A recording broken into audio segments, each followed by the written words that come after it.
And last but certainly not least, tonight an Israeli archaeological site located in Samaria, or the West Bank, has been damaged by Palestinian construction. Israeli President Reuven Rivlin then responding with calls for the IDF to get involved and to oversee that the construction causes no more damages to the site going forwards. But here with the details is Dr. Shay Bar, head of the Menashe Hill Country Survey at the University of Haifa. Dr. Bar, thank you so much for being with us. Now, what is the significance of this site, and when was it discovered, and what's there? The site was discovered in the framework of the Menashe Hill Country Survey, a survey of the entire Samaria land and the Jordan Valley that started in 1978 by the late Professor Adam Zartal of Haifa University.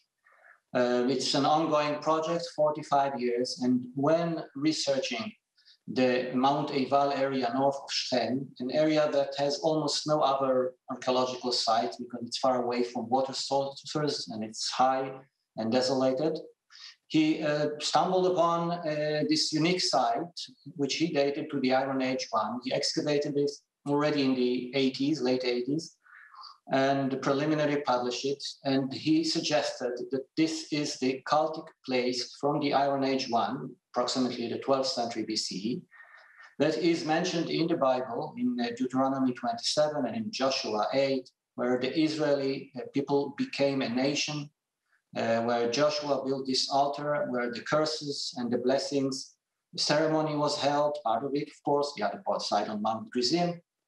So this is a very important site for the nation of Israel, for the Bible, actually, I believe, one of the most important sites from this period in Israel. What was damaged at the site by this construction?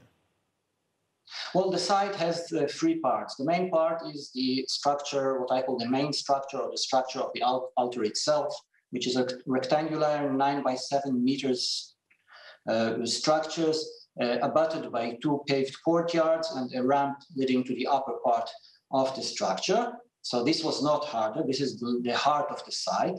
But this structure is surrounded by 2 enclosures. A smaller one, which we can see now that the structure is within in the middle, and a larger one. And what was destroyed is part of the western wall of the larger enclosure. So do you see the IDF's involvement, as President Rivlin called for, necessary? Well, this is not an archaeological issue, of course. It's more like a political issue, because the site of Mount Eival is unfortunately in what is determined by the Oslo agreements as Area B, which means that the Palestinian have civil jurisdiction there, and the IDF has only military jurisdiction. And that's why I, as an Israeli archaeologist, cannot work there. And the Palestinians should safeguard all heritage sites from all periods, important to all nations, and it's their responsibility. And if they are failing to do it, then we should press more on the Palestinian administration to do their job better. All right, Dr. Shay Bar, thank you so much for being with us today.